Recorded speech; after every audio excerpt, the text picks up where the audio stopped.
Cześć, witajcie. W poprzednim odcinku budowa Yamato nie posunęła się zbytnio do przodu. Skupiłem się bardziej na ogólnym wprowadzeniu Was do świata fototrawionych detali. Dzisiaj już w całości skoncentrujemy się na modelu, wykonam komin i zacznę pracę nad nadbudówkami oraz radarem. Z tej strony Tomek ze sklepu Actom, zapraszam do oglądania. Zacznę od dokończenia nadbudówki rufowej, w której brakuje jeszcze 3 blaszek.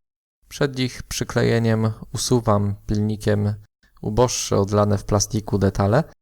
Można to zrobić pilnikiem lub nożykiem. Kiedy już powierzchnia jest gładka, przyklejam wycięte wcześniej elementy. Przy takich małych detalach nawet taki precyzyjny dozownik kleju może być niewystarczający. Bardzo fajnym dozownikiem może być na przykład igła krawiecka ze ściętym uchem. Dzięki takiej rozdwojonej końcówce utrzyma się na niej nieco więcej kleju, co czasami się też przydaje. Wykonanie takiego narzędzia sprowadza się w zasadzie do obcięcia końcówki igły cążkami. Zdecydowanie jednak nie używałbym do tego celu cążek, którymi wycinamy części plastikowe, bo niemal na pewno je sobie zniszczymy. Nakładam teraz klej na miejsca, w których znaleźć się mają dane elementy i przy pomocy ołówka z lekko lepiącym rysikiem umieszczam je na nadbudówce. Jak widzicie, nie zawsze uda się to za pierwszym razem idealnie równo. W takiej sytuacji trzeba się spieszyć, bo używając kleju cyjanoakrylowego mamy zwykle góra kilka sekund na jakiekolwiek korekty.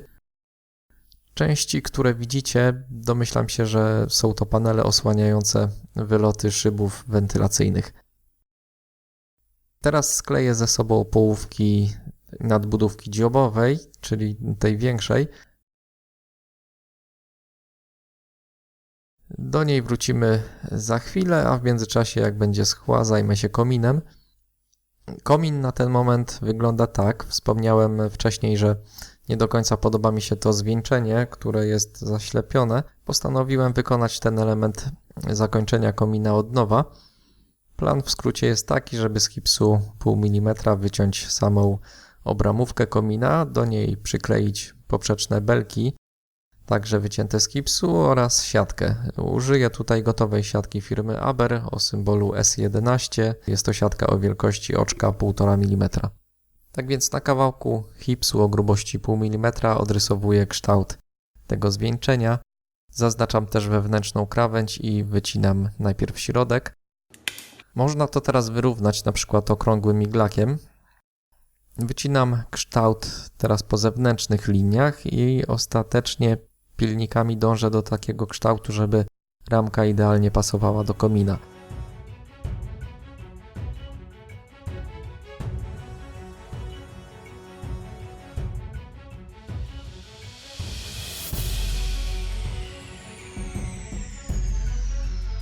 Gotowy element naklejam na siatkę. Do trzymania elementu używam wykałaczki z odrobiną patafiksu na końcu.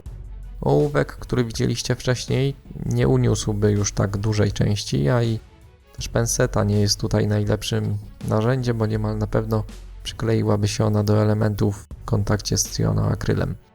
Zostawiam to teraz na kilka minut do wyschnięcia. W międzyczasie wytnę poprzeczki na całą szerokość komina.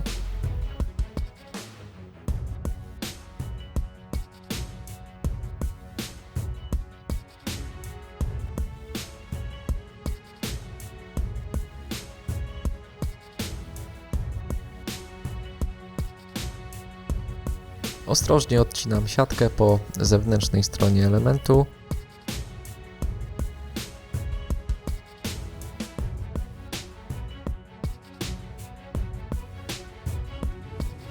I siatkę teraz delikatnie ukształtuję w taką kopułkę.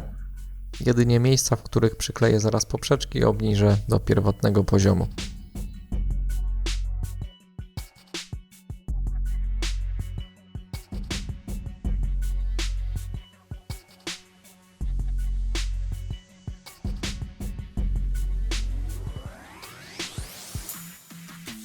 Przyklejam teraz całość klejem Tamiya Extra Thin i myślę, że po pomalowaniu tej końcówki komina na czarno będzie to całkiem fajnie wyglądać. Jeśli chodzi o komin, to pozostaje jeszcze platforma, na której umieszczam reflektory. kratkę wentylacyjną i przyklejam ją do podstawy komina.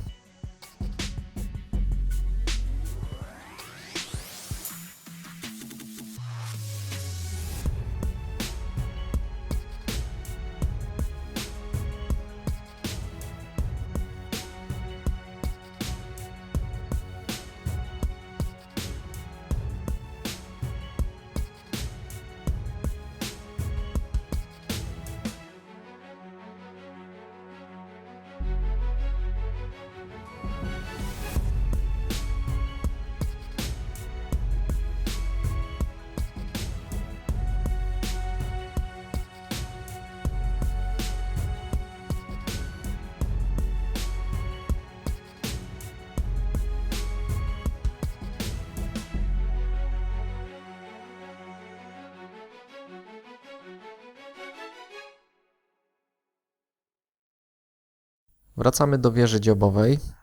Dla wygody umieściłem sobie ją przy pomocy patafixu na nakrętce pokleju. Wklejam tą zaokrągloną w poprzednim odcinku blaszkę. Mamy tutaj też do przyklejenia 2 pary drzwi.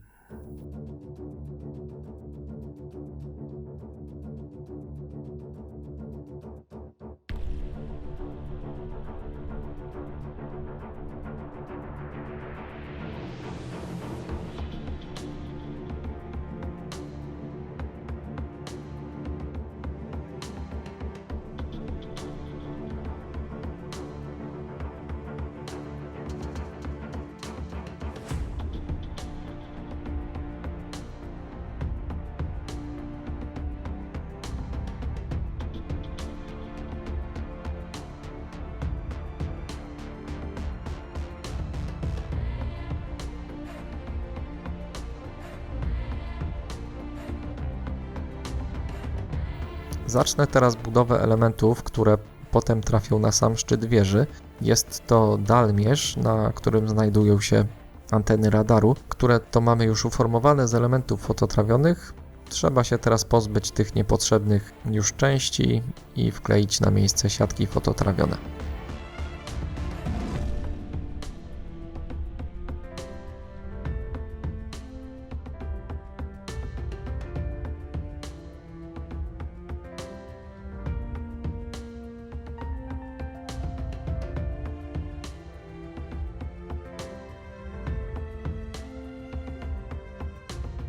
Na drugiej stronie dalmierza mamy jeszcze taki element, do którego również doklejam blaszki.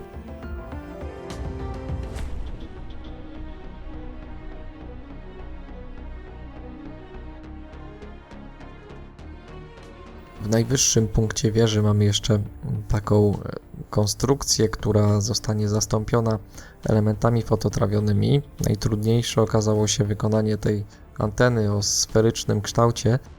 Pierścienie należało zaokrąglić i skleić je ze sobą, ale biorąc pod uwagę, że mają one niecałe 2 mm średnicy, to nie było to łatwe. Efekt widzicie, nie wyszło idealnie, ale mogło być chyba gorzej.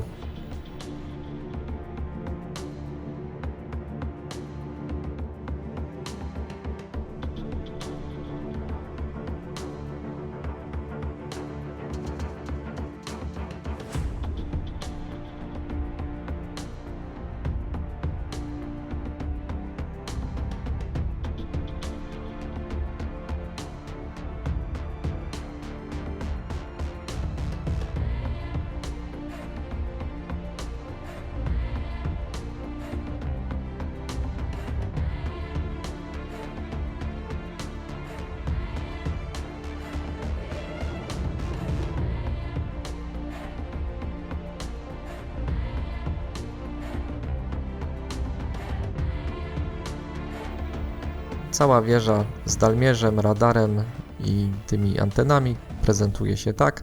Na dzisiaj to wszystko. Tyle udało mi się zrobić do tej pory. Zapraszam na ciąg dalszy już za kilka dni. Do usłyszenia. Cześć.